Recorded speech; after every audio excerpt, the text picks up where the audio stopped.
देखिए बात ये है कि नेक्स्ट डोर हमारा नेबर है हिंदुस्तान। हम्म, एक ही जैसी फौज है और एक ही वतन से दोनों ने जी जन्म लिया है, पाकिस्तान और इंडियन आर्मी ने। वहां तो अगर ब्रीच ऑफ इंटेलिजेंस भी है तब भी वहां भी आर्मी एक्ट है, लेकिन यूं फौज ट्राई नहीं करती, सिविलियन कोर्ट्स हैं। एक तो मैं आपको बताती हूँ जी कि पहली तो मैं ये बताती चलूँ कि आपकी इस वक्त आपकी सारी गुफ्तगू जो है ना, उसका फोकस यही है कि जी नया चेंज आया है, और जाहिर है डेफिनेटली जबकि आप इसको इसी कॉन्टेक्स्ट में देखेंगे जो कि सियासी कॉन्टेक्स्ट है, जिसमें अभी हमने देखा कि बढ़ बढ़ के जो रिटायर्ड फौजी थे वो बोल रहे थे, ना सिर्फ के जो 5 साल पहले रिटायर हुए, उससे पहले भी जो रिटायर हुए हैं। तो और हम जानते हैं कि जैसे आईएसआई के पुराने चीफ जो हैं फैज हमीद या जनरल बाजवा, ये सारे के सारे जो हैं ये बहुत बड़े एक्टिव हैं पॉलिटिक्स में। तो जाहिर है उनको ये लपेट में लेगा वगैरह वगैरह। लेकिन मेरे ख्याल में ये एक कॉन्टेक्स्ट है, और बात ये है कि जो आर्मी एक्ट, जो एग्जिस्टिंग आर्मी एक्ट था, जैसे कि ब्रिगेडियर जंजुआ ने भी कहा कि इसमें ऑलरेडी ये था कि भाई 2 साल तक आप, और ये तो सिविल ब्यूरोक्रेसी और मिलिट्री दोनों के लिए था कि भाई जब तक आप with in 2 years of retirement आप नहीं पॉलिटिकल पार्टी नहीं ज्वाइन कर सकते, या कोई ऐसी चीज नहीं कर सकते जो कि कॉन्फ्लिक्ट ऑफ इंटरेस्ट वाली है। लेकिन जो इसमें चीज मुझे ज्यादा दिलचस्पी है ना जी, वो ये है कि सेक्शन 26A जो प्रपोज किया जा रहा है, वो कहता है कि the act under which anyone who discloses or causes to be disclosed any information acquired in official capacity which is or may be prejudicial to the security and interests of the armed forces.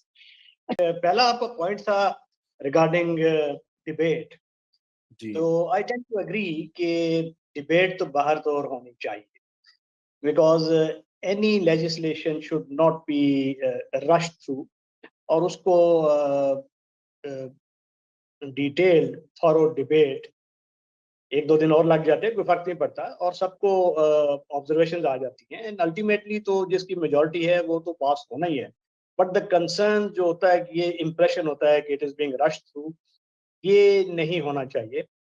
तो having said that, अभी we come on to the legislation itself. ये Pakistan army act 1952 में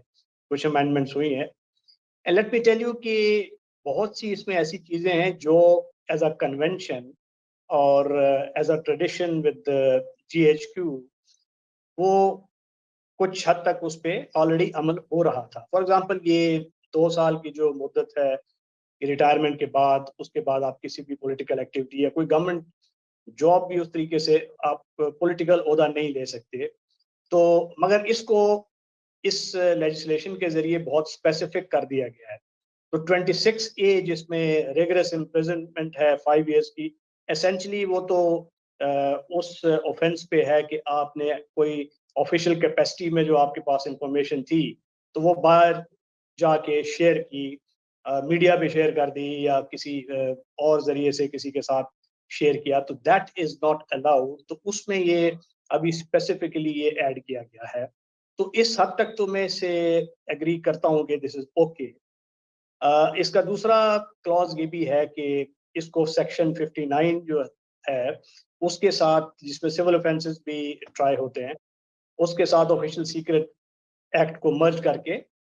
treat किया जाएगा। और इसमें ये एक प्रोविजन रखी गई है कि एनी इंफॉर्मेशन जो कि अगर वो शेयर करना चाहते हैं कोई रिटायर्ड या सर्विंग फौजी ऑफिसर्स, तो वो चीफ ऑफ आर्मी स्टाफ की प्रायर इजाजत से वो कर सकते हैं। इकोनॉमी को कैसे आप करेंगे, और उसके हिसाब से ही वो ये फिट कर रहे हैं। फिर उसके बाद आता है कि इलेक्शन कब होंगे। हालांकि इसमें दो राय नहीं है कि इन दोनों पार्टियों का कोई कंसर्न नहीं होगा कि इलेक्शन कब होंगे, ये तो इलेक्शन कमीशन का काम है कि वो कब करवाए। फिर बहुत सारी चीजें जो है वो निकलती जा रही हैं, वो आ रही हैं। अभी हालिया दिनों में एक और ये बात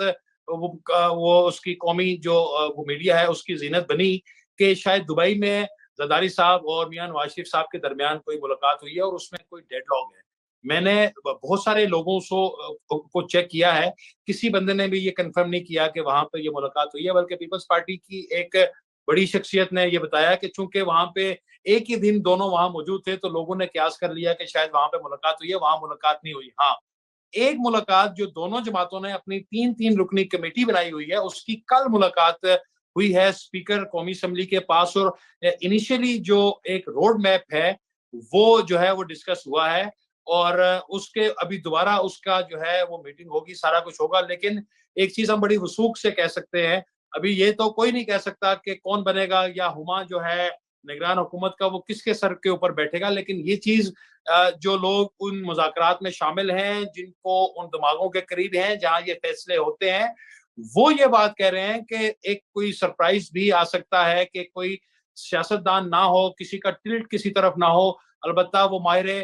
وہ معیشت ہو یا اکانومسٹ ہو تو اس کو بھی وہ لایا جا سکتا ہے. اس کے علاوہ آپ دیکھیں نا, جو لوگ یہ کہہ رہے ہیں کہ ان کے درمیان آپس میں کوئی رفٹ ہے یا کوئی ڈیڈ لاک ہے, پارلیمان کے اندر آج کی تاریخ تک اگر آپ دیکھیں تو دونوں جماعتیں جو ہیں وہ مل کے قانون سازی کر رہی ہیں, وہ ایک دوسرے کو سپورٹ کر رہی ہیں. وہاں پہ تو ہمیں جو رضا ربانی صاحب والا جو واک آؤٹ آج اگر نظر آیا تو وہ رضا ربانی صاحب اور ایک دو لوگ پیپلز پارٹی میں ایسے ہیں جو لوگ جانتے ہیں, انہیں پتا ہے کہ وہ ہر معاملے میں ہر دور میں اپنی ایک رائے رکھتے ہیں اور وہ اس کا اظہار کرتے ہیں. وہ پارٹی کی ترجمانی وہ نہیں ہوتی. رضا ربانی صاحب نے جو آج واک آؤٹ کیا ہے وہ پیپلز پارٹی کی کا موقف نہیں ہے, پیپلز پارٹی کا موقف وہ جو ان کے علاوہ دیگر لوگوں نے سپورٹ کیا ہے اس چیز کو. تو یہ چیز البتہ